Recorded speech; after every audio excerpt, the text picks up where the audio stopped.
Hello साथीहरू, नमस्ते। स्वागत छ तपाईहरुलाई मेरो च्यानलमा।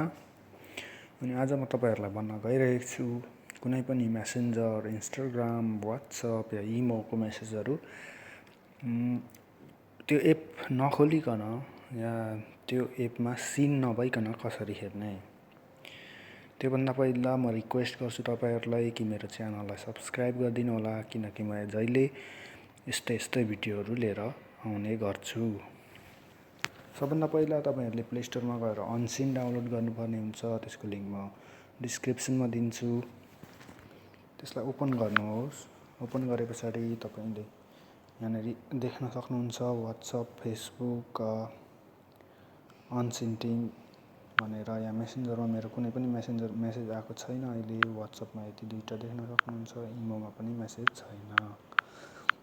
कुनै पनि मेसेज इमोमा, व्हाट्सएपमा या मेसेन्जरमा आयो भने तपाईले इमोमा, व्हाट्सएप, मेसेन्जरमा नगइकन यहाँबाट डाइरेक्ट हेर्न सक्नुहुन्छ विदाउट अनसिन। जस्तै यहाँ व्हाट्सएपको छ, मैले व्हाट्सएपको मेसेज हेरेको छुइनँ। यहाँबाट के भयो, के छ म हेर्न सक्छु। यो रहेको छ इमेज, अलाउ गर्नुहोस्। यो इमेज आएको रहेछ।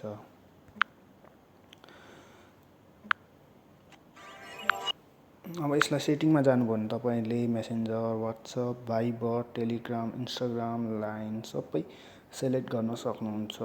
मैले किनकि डाउनलोड गरेको छुइनँ। व्हाट्सएप, मेसेन्जर र इमो मात्रै छ मसँग, त्यही भएर तीनटा मात्रै। अब मैले व्हाट्सएपको मेसेज अहिले भर्खरै हेरेँ। अब मैले व्हाट्सएपमा जान्छु, मेसेज हेर्छु। अनसिनै छ अहिलेसम्म पनि यहाँनेरि हेरेको देखाएको छैन। एकदमै राम्रो एप छ यो। तपाईहरु अनसिन भएर मेसेज हेर्न चाहनुहुन्छ भने यो एप डाउनलोड गर्न सक्नुहुन्छ। यो डाउनलोड गर्नको लागि चाहिँ प्ले स्टोरमा जानुहोस्। यो अनसिन नो लास्ट सिन भनेको छ, यसलाई चाहिँ डाउनलोड गर्नुहोला। अनि धेरै धन्यवाद भिडियो हेरिदिनु भएकोमा। सब्स्क्राइब गरिदिनु होला, लाइक अनि कमेन्ट, सल्लाह सुझाव दिनु होला। Thank you.